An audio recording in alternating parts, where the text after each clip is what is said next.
For over 2 decades, Marvel fans have been waiting for 4 words, 4 simple, earth-shattering words, and now they are finally here. The X-Men are in the MCU. Not teased, not hinted at, not a blink-and-you-miss-it cameo in a multiverse dream sequence. We are talking full-scale, confirmed, sitting in chairs with their names on them, in the movie, official. And Avengers Doomsday is the film that finally made it happen. If this is your first time here, hit subscribe and smash that notification bell right now, because movie news is where you get the breakdowns before everyone else catches up.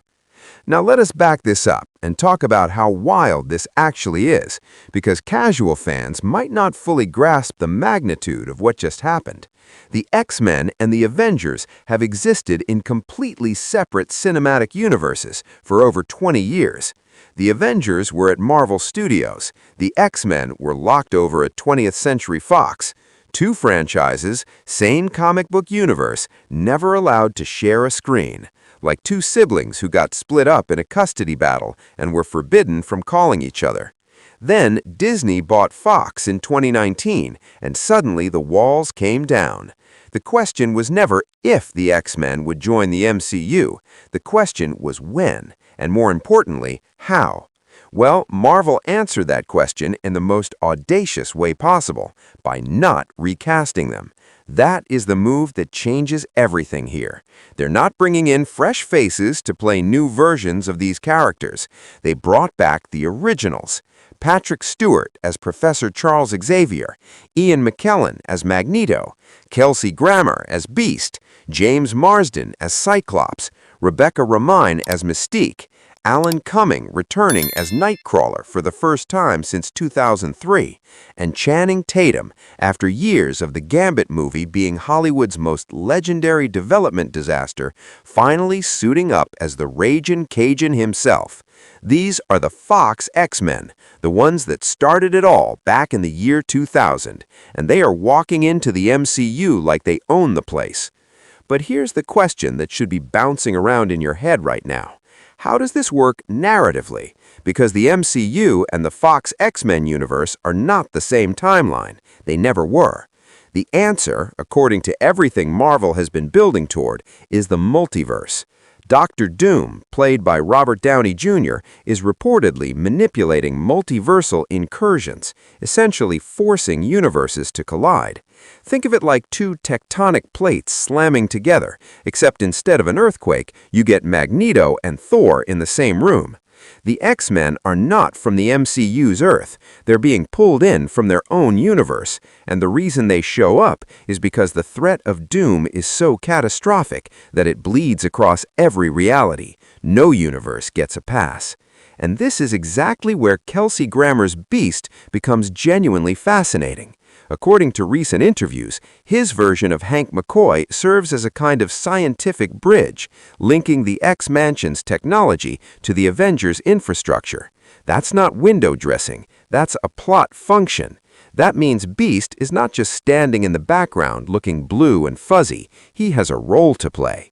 Same goes for Professor X and Magneto, whose dynamic, one believing in coexistence, the other believing in mutant supremacy, creates an instant tension when you drop them into a war being fought alongside humans they've spent decades distrusting. Now let's talk about who's conspicuously absent from the confirmed list, because the absences are almost as loud as the confirmations. Ryan Reynolds as Deadpool and Hugh Jackman as Wolverine, the 2 Fox Universe characters who already made their MCU debut in Deadpool and Wolverine, were not on the official cast announcement. Neither was Tom Holland's Spider-Man, Benedict Cumberbatch's Doctor Strange, or Mark Ruffalo's Hulk. Marvel is clearly keeping some cards face down on the table. Reshoots are already underway heading into the back half of 2026, and insiders have suggested those pickups are specifically designed to add more cast members. In other words, what you've seen so far is not the full hand. What Marvel has done with Avengers Doomsday is essentially collapse 20-plus years of franchise history into a single event film. The MCU Avengers, the Fantastic Four, the Thunderbolts, and now the original Fox X-Men, all converging against one villain. It's the most ambitious cast assembly since Endgame, and in some ways it's more complicated because these characters are coming from genuinely different cinematic universes rather than the same shared timeline. Getting that to feel coherent, emotional, and earned is the Russo brothers' biggest challenge yet. December 18th, 2026 can't get here fast enough. Thanks for watching, and we'll see you in the next one. Avengers Doomsday does not even hit theaters until December 18th, 2026, and it has already survived a casting collapse, 2 release date delays, a multiverse-sized identity crisis, a scheduling war with Dune, and enough fan controversy to fill an Infinity Gauntlet twice over. And somehow, people are still losing their minds with excitement over it.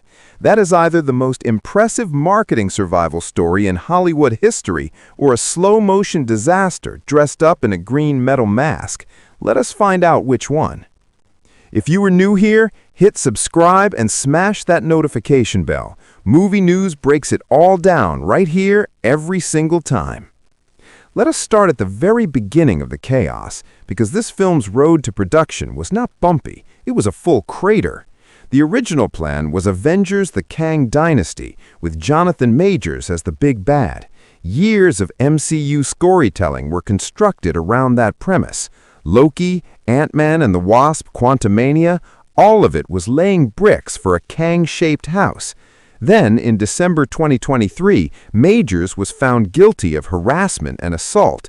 Marvel fired him overnight, and suddenly the entire Phase 6 foundation cracked right down the middle. Years of setup gone. They had to rebuild a skyscraper from scratch, while the rest of the MCU kept moving around it. The solution? Bring back Robert Downey Jr. as Dr. Doom generated enormous buzz, but it brought its own set of problems through the front door.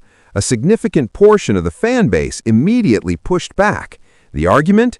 That the MCU is so creatively bankrupt after years of Phase 4 and 5 underperformance that it cannot launch a new era without reaching into the nostalgia cabinet and pulling out its biggest asset. Films like Ant-Man and the Wasp, Quantumania, and Secret Invasion had already rattled investor confidence. Disney was under serious pressure to deliver, and some critics saw the Downey casting not as a bold creative swing, but as a panic button, a studio terrified of the box office, betting on a familiar face rather than a genuinely fresh vision. Then there's the narrative problem that nobody wants to talk about loudly, but everyone is whispering about. Tony Stark is dead. He died in the most emotionally devastating farewell in blockbuster history.